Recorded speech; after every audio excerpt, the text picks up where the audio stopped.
In this tutorial, I'm going to tell you how to turn this into this.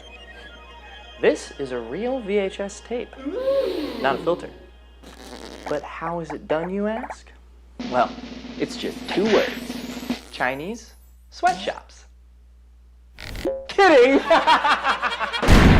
It's a DVD player in VCR. Wow. Plus, all this other stuff. Compared to a filter, this does take more time, money, and effort. But the result is nostalgia as pure as my virginity. Here's what happens. You turn your digital video into a DVD. That DVD enters a DVD player, which is connected to a VCR with a VHS tape. You record that video from the DVD onto the tape, then transfer it back into the computer with a capture card. The first step is to connect your VCR and DVD player. I do this with an S-Video cable. Just make sure the DVD player has the S-Video output, and then connect it to your VCR's input. Now they are one. Another way is to use a VCR-DVD combo player. I have one, but it doesn't work, so be careful when buying them. You can use any camera for this method, but I prefer cameras that have a servo zoom. I also recommend shooting at 29.97 frames per second, since the VHS tape automatically assumes that frame rate, but it's not completely necessary. If you do shoot in 24, you'll likely have timing issues with your VHS footage, and you'll have to go through and make 1-frame adjustments so it matches with your original edit. Once your video is shot, edited, color corrected, completely done, that's when it's time for VHS. Here's the settings I use to turn the video into a DVD. If you're working in horizontal or vertical formats, you have to squeeze the video onto the 4:3 frame and resize it back later.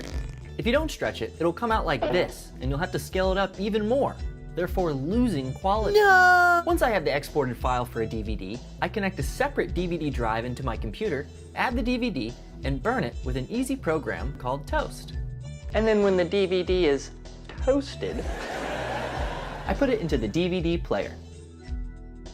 There's many types of VHS tapes, and they all have slightly different looks, but the main quality difference is between VHS and SVHS. SVHS has 400 lines of resolution versus the 240 in a standard tape.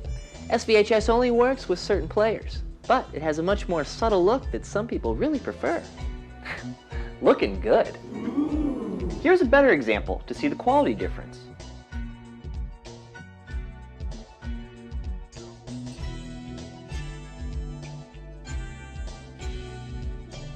Once you've chosen your VHS tape, put it into the VCR, and while the DVD is playing, hit record.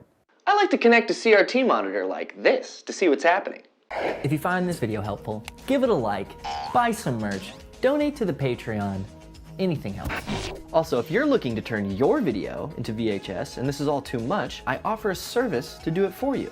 Info is in the description. You can use this method to bring your nostalgic ideas to life, whether it's a commercial, an unsatisfied customer, music video, or just something you see on an old television. Over the years, I've done this for a bunch of different brands and artists with projects ranging from retro to found footage to just pure wacky 90s insanity. So what are you waiting for? Order now. Now we just recorded from DVD to VHS. The final step is to get it back into the computer. Take an S-Video or composite cable from the VCR output and connect it to a capture card in your computer. I highly recommend this capture card. It's great quality that uses USB, and it comes with its own free capture program. Ooh.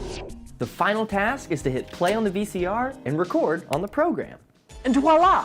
Now you have authentic VHS video. Wow, cool! You did it. A cheaper option is to just buy an old camera like this online. Or like this. They all give their own classic look.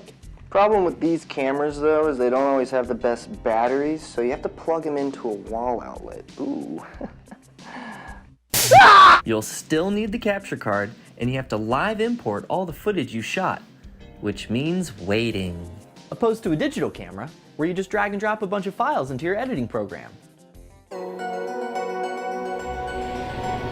I create my graphics in After Effects by mimicking a lot of old ads. I also have help with plugins like Red Giant Universe and Element 3D. Universe has great effects like long shadow, AV club, analog, and it even has its own VHS filter, which is convenient, I guess, but I think it looks so dumb, so if you use it, I'll kill you. And then I use Video Copilot's Element 3D to create cheesy 3D VHS logos like this. Here's how I sound normally. And here's how I sound with some analog processing. To achieve this analog sound, I EQ the dialogue, cutting off at 200 Hz for lows and 7500 kHz for highs. Then I add analog processors like these and experiment with presets. If all that is too advanced, just focus on the EQ since it's really doing the most.